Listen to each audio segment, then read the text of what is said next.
Oi gente, tudo bem com vocês? Neste vídeo eu vou falar um pouquinho sobre planejamento de musicalização infantil, que eu sei que é um assunto que causa bastante dúvidas, justamente por não ter uma receita, um modelo pronto a ser seguido.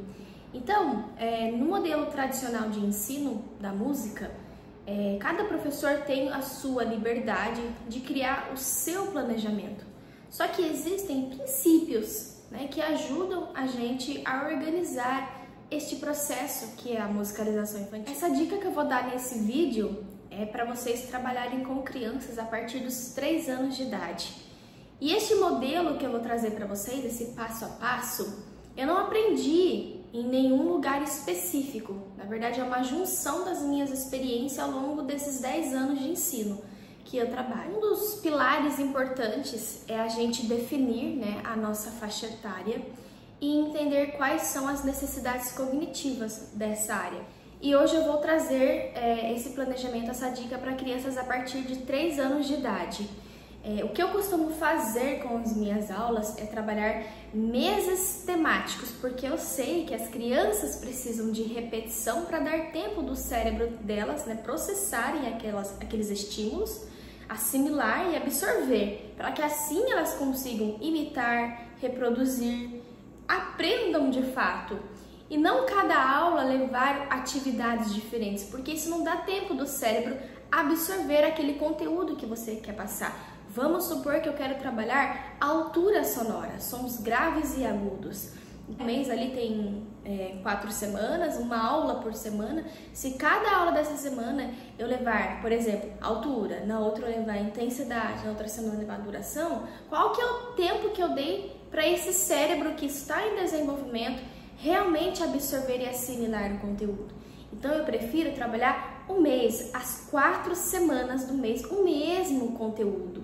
E assim as crianças aprendem de fato, porque tem tanta coisa que a gente pode trabalhar em conteúdo musical, e que dá tempo das crianças realmente se acalmarem, respirarem, entender o que o professor está querendo ensinar. Se cada aula a gente leva um conteúdo diferente, as crianças tendem a ficar mais dispersas, mais ansiosas. E quando você pergunta para elas de fato o que é um som grave e agudo, elas não vão conseguir responder, porque você não deu tempo do cérebro delas assimilarem o conteúdo. E o que é assimilar? Quando a gente passa a atividade para que elas participem de forma ativa, elas conseguem, num outro momento, reproduzir esses sons. Quando você perguntar o que é um som grave, o que é um som agudo, elas conseguem reproduzir com a voz, com os instrumentos musicais. Elas conseguem fazer o ditado sonoro. Se você tocar um som agudo, ela vai saber representar. Se você tocar um som grave, ela vai saber representar com um desenho. Então, é assimilar. Então, depois que elas participam da vivência, é trazer formas que concretizem esse aprendizado, para você ver realmente se a criança aprendeu ou não. Isso é uma forma de avaliação. Então, nós precisamos ter esse pilar no nosso planejamento. No nosso planejamento, precisamos ter o pilar de objetivos, como eu falei, Por que eu quero trabalhar a altura musical? Por que eu quero trabalhar o grave e o agudo com as crianças? Por quê? Quais são os objetivos? Nós estamos ensinando música, por mais que seja de forma lúdica, nós queremos ensinar conteúdos musicais para as crianças, de forma lúdica, que dialogam com a realidade de cada uma.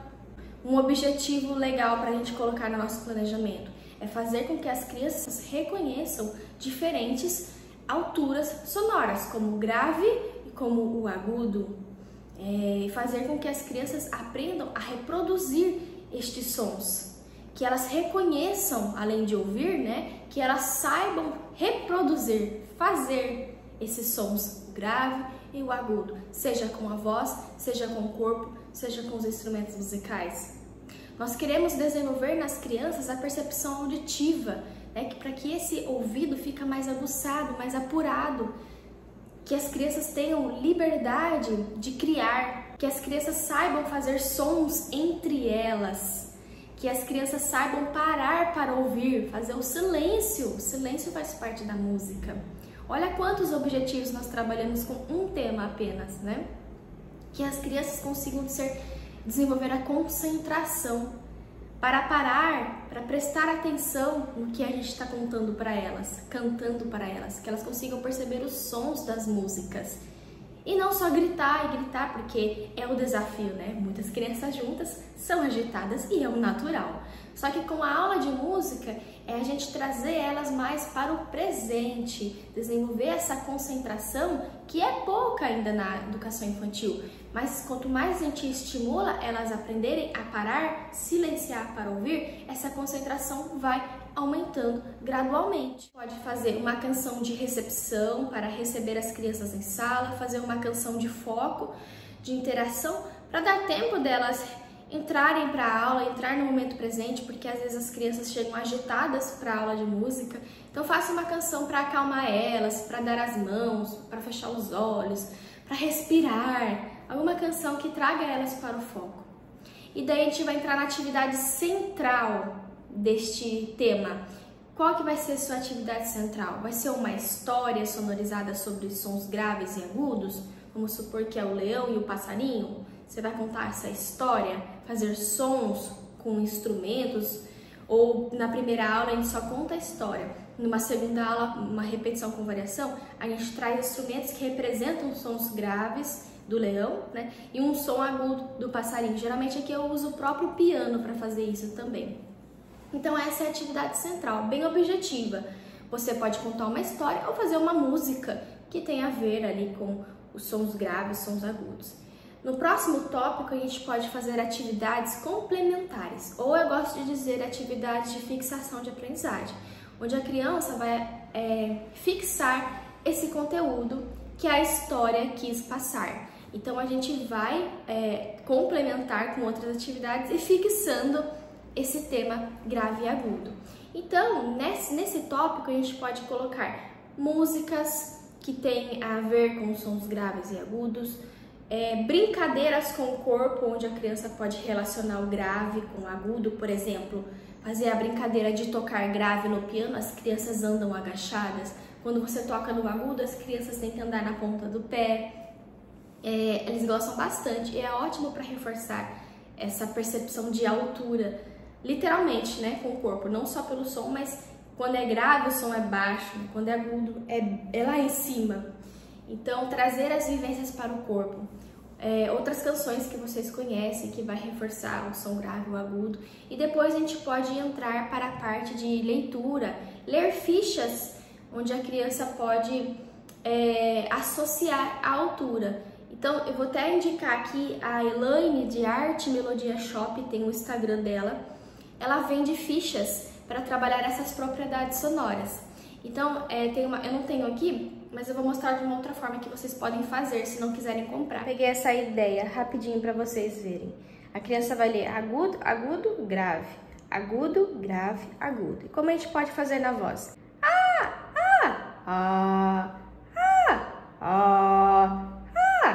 É uma ideia. Pode fazer com instrumento. Sininho, sininho, tambor. Sininho, tambor, sininho.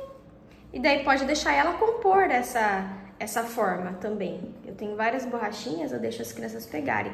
Ela vai escolher qual bichinho ela quer pôr lá em cima, qual bichinho ela quer pôr lá embaixo, ela vai montar a sequência. É uma composição, depois ela vai ler com a voz e também ela pode tocar com o instrumento musical. Então, além dela compor esses sons graves e agudos, a gente pode fazer um ditado. Então, quando você toca no piano um som agudo, a criança pode pôr o bichinho lá em cima.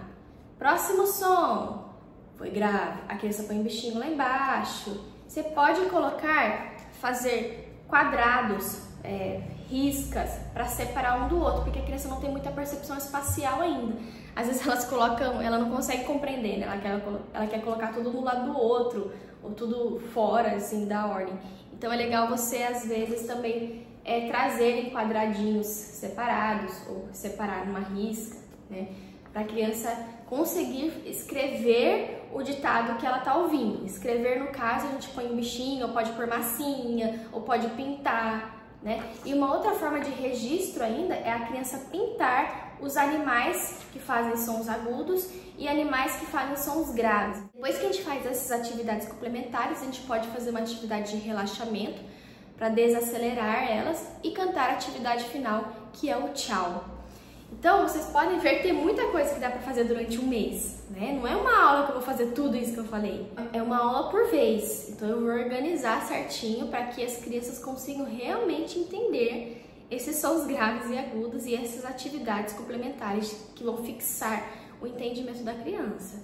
Seja músicas, vivências corporais, seja leitura, seja ditado sonoro, seja em composição, né? Então a criança ela tem que saber fazer tudo isso e a gente tem que dar tempo para elas conseguirem realizar, tá? Então é uma dica para vocês. Lembra que não tem uma receita pronta. Então a forma como eu planejo é totalmente diferente de qualquer um que está assistindo aqui, ou pode ser meio parecido, né? Mas não tem um modelo exato no modelo tradicional de ensino. Mas que funciona, eu trabalho assim há anos, eu acho que fica bem organizadinho, as crianças aprendem bem e para chegar lá no final da musicalização com todos os objetivos que eu queria, né, desenvolver com elas, alcançados. Então eu espero que vocês tenham gostado desse vídeo, deixa seu like, comenta aqui que me ajuda bastante também. Então um beijo, até o próximo vídeo.